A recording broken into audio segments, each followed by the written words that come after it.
একটি কথাও বলবো। শালা মদন, তুই মনে করেছিস আমি আমি তোকে খুঁজে পাবো না? আমি একবার যদি আমি তোকে ধরতে পারি মদন, তাহলে তোকে দেখাবো এই কানামাছির খেলা কত মজা। মদন দেখ, তোর বারবার বলছি তুই আমাকে ধরে দে মদন।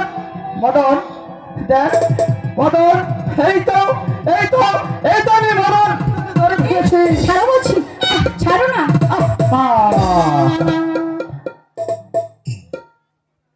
যা শালা, আমি কাকে খুঁজতে গিয়ে আমি কাকে ধরে ফেলেছি। তুমি না ভারী দুষ্ট হয়ে গেছো, এখন যদি কেউ দেখে ফেলতো? তাতে আমার কি হতো? আমার তো চোখ বাঁধাই ছিল। আমার তো চোখ বাঁধাই ছিল। তুমি বিশ্বাস করো রেখা, মদন আমার চোখ বদলে দিয়ে বললো এবার আমাকে ধরতো, তাই তো আমি মদনকে ধরতে এসে আমি তোমাকে ধরে ফেলেছি। যা, তুমিও তো মদনের মতো আমার অতি আপনজন। তোমার আপনজন হতে আমার বইয়েই গেছে। রাগ করছো কেন? আচ্ছা